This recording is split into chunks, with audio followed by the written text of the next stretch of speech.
네, 경기도 국감을 마친 더불어민주당 이재명 대선 후보가 본격 행보에 나섰습니다. 오늘은 광주와 경남 봉화마을을 잇따라 찾아서 지지층 결집에 나섰습니다. 국민의힘 유력 대선 주자인 윤석열 전 검찰총장 측은 전두환 옹호 발언에 이어서 SNS에 개에게 사과를 주는 사진을 올려서 논란을 키우고 있습니다. 국회 취재기자 연결합니다. 조성호 기자. 네, 국회입니다.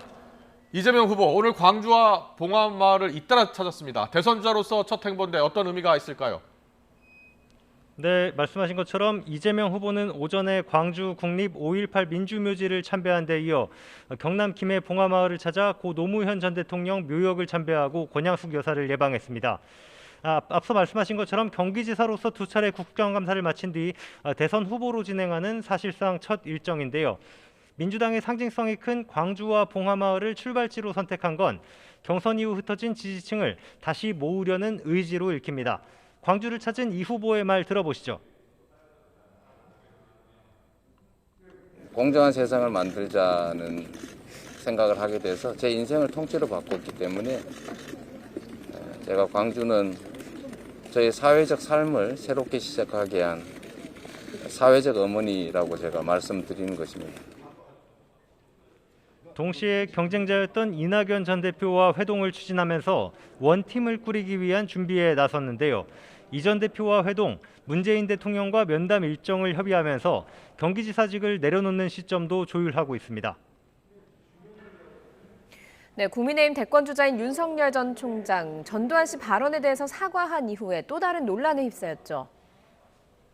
네, 윤석열 전 총장은 자신의 발언에 대한 비판을 겸허히 받아들이고 유감을 표한다고 했는데요. 제대로 된 사과가 아니라는 추가 비판에 SNS에 광주 민주화운동 피해자들에게 송구하다는 글을 다시 올리기도 했습니다. 그런데 사과 당일인 어젯밤 윤 전 총장 캠프에서 관리하는 반려견 토리의 SNS에 사과를 개에게 주는 사진이 올라왔습니다. 사과의 진정성이 의심된다는 논란이 바로 불거졌고 2시간 정도 뒤에는 글을 내렸습니다. 결국 그동안 올라왔던 게시글을 전부 삭제하기에 이르렀는데요. 캠프 측은 실무진이 윤 전 총장 아버지 얘기와 함께 사과의 의미를 설명하려던 것을 반려견 SNS에 올리면서 오해를 샀다고 해명했습니다. 그래도 당 안팎에선 비판이 잇따랐습니다. 국민의힘 이준석 대표는 SNS에 아침에 일어나 보니 뭐 이런 상식을 초월하는 착잡하다 이런 내용의 글을 올렸습니다. 구체적으로 지칭하진 않았지만 윤 전 총장의 사진 논란을 겨냥한 거로 보입니다. 경선 경쟁을 벌이는 홍준표와 유승민, 원희룡 캠프에서도 비판 성명을 냈습니다. 광주를 찾은 민주당 이재명 후보도 전두환 씨는 내란 범죄의 수괴이고 집단 학살범이라며 윤 전 총장 발언을 비판했습니다. 들어보시죠. 민중들의 피와 땀으로 만들어진 이 민주주의 체제 속에서 혜택만 누리던 분이어서 전두환이라는 이름이 가지는 그 어묵함을 전혀 이해하지 못했을 겁니다. 대선 경선 이후 잠행 중인 민주당 이낙연 전 대표도 SNS에 글을 올려 윤 전 총장이 저급한 역사 인식을 드러냈다며 대선 주자 행세를 그만두라고 질타했습니다. 어제 검찰이 대장동 의혹 핵심 인물 유동규 전 본부장을 재판에 넘기면서 배임 혐의를 뺀 것에 대해서 정치권은 어떤 반응입니까? 네, 국민의힘 김기현 원내대표는 이재명 후보를 구하기 위해 검찰이 벌이는 눈물겨운 사투, 날치기 공작 기소라고 비판했습니다. 국민의힘은 오늘 오전에 대검찰청을 찾아 유동규 전 본부장 사건 처리에 항의하는 한편 검찰을 못 믿겠으니 특검이 필요하다며 여당을 강하게 압박하고 나섰습니다. 들어보시죠.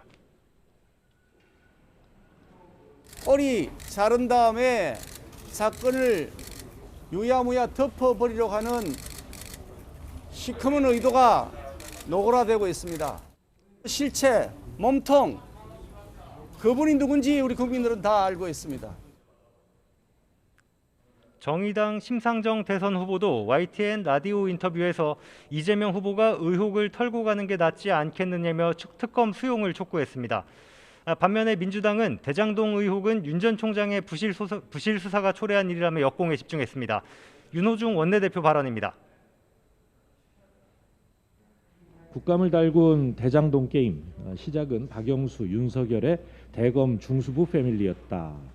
이 당시 윤석열 중수부는 대출을 알선했던 브로커가 10억 원이 넘는 수수료를 챙긴 사실을 확인하고도 입건은커녕 제대로 조사도 하지 않았습니다.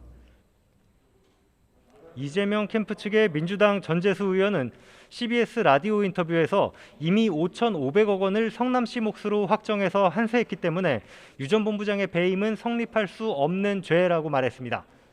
지금까지 국회에서 YTN 조성호입니다.